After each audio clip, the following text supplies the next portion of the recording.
ঢাকা মহানগর পুলিশের 2 কর্মকর্তা হারুনুর রশিদ এবং বিপ্লব কুমার সরকার সহ 7 পুলিশ কর্মকর্তার বিরুদ্ধে অভিযোগ দায়ের করেছেন বিএনপি চেয়ারপারসনের উপদেষ্টা কাউন্সিলের সদস্য জয়নুল আবদিন ফারুক। সোমবার দুপুরে শেরেবাংলা নগর থানায় নবম সংসদে বিরোধী দলের প্রধান হুইপ নিজে বাদী হয়ে এই অভিযোগ দায়ের করেন। অভিযোগ গ্রহণ করেন থানার ভারপ্রাপ্ত কর্মকর্তা সবুজ।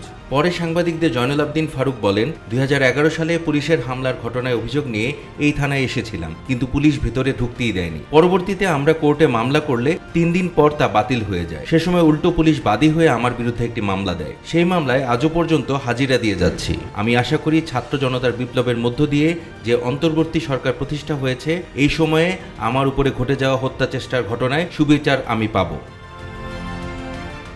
2001 সালের 6 জুলাই বিএনপির ডাকা হরতাল কর্মসূচি চলাকালে সংসদ ভবন এলাকায় ন্যাপ ফ্ল্যাটের কাছে তৎকালীন বিরোধী দলীয় প্রধান হুইপ জয়নুল আবদিন ফারুক সহ বিএনপি দলীয় সংসদের সদস্যরা মিছিল করতে গেলে তৎকালীন অতিরিক্ত পুলিশ কমিশনার হারুনুর রশিদ এবং সহকারী পুলিশ কমিশনার বিপ্লব কুমার সরকার জয়নুল আবদিন ফারুককে নির্মমভাবে লাঠিপেটা করে। এতে তিনি রক্তাক্তভাবে আহত হন। পুলিশের এহেন আচরণে শেরেবাংলা নগর থানায় মামলা করতে গেলেও সে সময় মামলা নেওয়া হয়নি।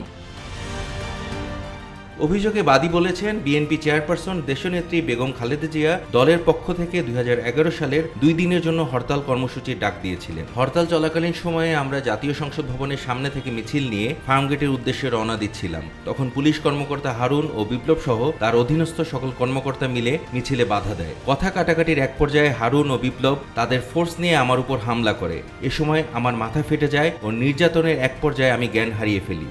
লাঠির আঘাতে আমার লিগামেন্ট ছিঁড়ে যায় এবং বাম পাশের কিডনি ক্ষতিগ্রস্ত হয়ে অচল হয়ে যায়।